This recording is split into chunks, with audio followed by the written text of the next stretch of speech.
It's always good to some of the diehards, you know what I mean, to come in here every single week. So who we got, man? You're still in the chat room. I see. I'll do a couple, and then you do a couple, and then I'll do a couple, and then you do. All right, we got Code Breaker 212. He's in there every week. Evil Brady is in there. Stud Dog, Living Dead Guy. Big Jim NWO submitted a few good questions tonight. A few good answers in the chat room. Lots and lots of people in the chat room. You guys can get in there. It's WZROnline.com/chat. Who else we got, man? Jose, name we got here Donald Long.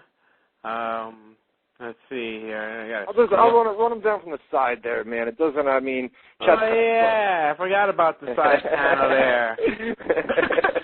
You got Alien. You got Ryan. Oh, that's you. Never mind. I know you. Lizzie. Live 35. Crazy, man. I love Tuesdays. What up? Woody.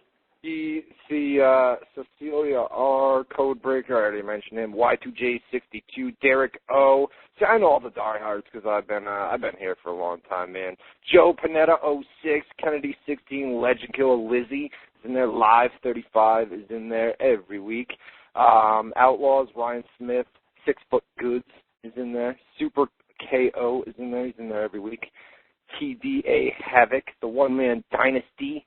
Undertaker Fan 86, Val Odia. See, you guys, some of these guys got the hardest things. What is that? VALODYA 34. Whatever that is. Woody. Valio, whatever. Val Odia or something. Woody 1393. WWE Fan Kiddo 123 in there every week. And last but not least, WWE Raw Fan is in there every week as well. So. With that being said, we'll do some more chat shout-outs here in just a little bit. In hour number 2, we're going to take your live phone calls as well. Hopefully you guys can call up because I don't see a lot of calls coming in tonight. That may be on my end. I'll give out the number one more time, though. It's 724-444-7444. Call ID number is 30273, followed by the pound key. We have lots and lots and lots of people in the chat room tonight. WZROnline.com/chat. Lots of good discussion in here. So get on over there right now. We talked about Raw, Jose. Let's talk about WrestleMania, and let's spend some time on WrestleMania. If anybody wants to talk about WrestleMania, if you got any questions, anything like that, we don't bite. You know, give us a call and. Ask what you guys got to ask, and we'll see if we can take your calls. So, WrestleMania, man, top to bottom. I mean, I just said, I don't know. It just doesn't feel like. I know you're going to WrestleMania, so you may be a little bit biased on this one. You know what I mean? But as far as it just doesn't feel like it's WrestleMania yet. You know? I completely understand what you mean. Even though I am going, but to be honest with you, it just doesn't have that WrestleMania buzz. No. Watching Raw 3 weeks ago, you were kind of exciting. 2 weeks ago, you watched Raw, and you're like, eh. And you watch Raw this past Monday, and you're just like, do I really want to drop all that money on this event? It's WrestleMania, so you're gonna order it. You know what I mean? I mean, no one's. It's WrestleMania. Everybody that's a pro wrestling fan basically orders WrestleMania. But as far as the top match, I think you need like one major name or like a major celebrity. You know what I mean? Something that really gets talked about in the news. And Mickey Rourke this year is just, he's not that guy, you know what I mean? And they never really pushed that. It's not like a Mayweather or a Donald Trump they just haven't pushed anybody big this week. And I don't understand, you know what I mean? It feels kind of lackluster, you know what I mean? Does that make sense? No, I completely understand what you're saying. It just, we got spoiled having those big names be a part of the event. And then you would think the 25th anniversary, you would think you'd really kind of go all out. And, of course, I'm sure this all has to do, at the end of the day, has to do with the $20 million that WWE is trying to cut on their back end, or they're trying to save.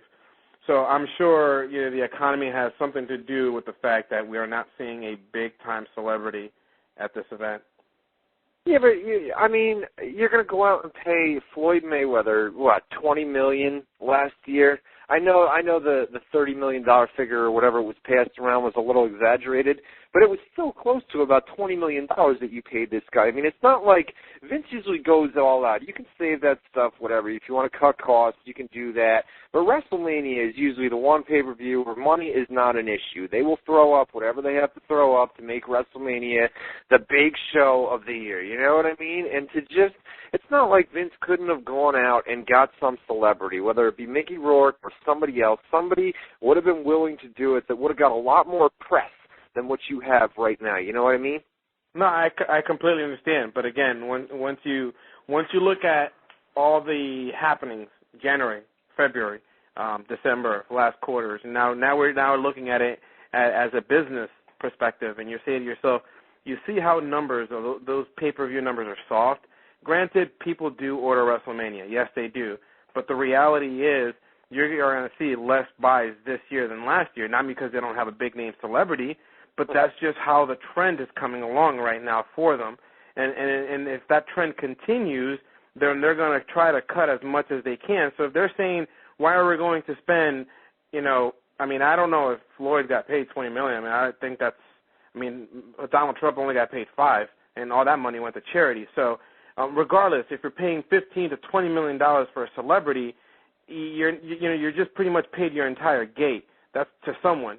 And I think that's what the approach are saying. Are we going to invest $20 million, and are we going to get $20 million more revenue-wise for this pay-per-view for the celebrity? And it's not going to happen regardless who you throw out there. It's just not going to bring in as much money as they would like to invest. And, yeah, granted, it's WrestleMania, it's the 25th anniversary, but the reality is with this tough economy where you never thought the AIGs of the world will file for bankruptcy, you never thought that all these bank systems that are failing. No one ever thought that before. So McMahon is going to have to sit there and think out of the box and say to himself, I want to drop, $30 million in WrestleMania, completely marketing and the whole fireworks, the whole 9-bit.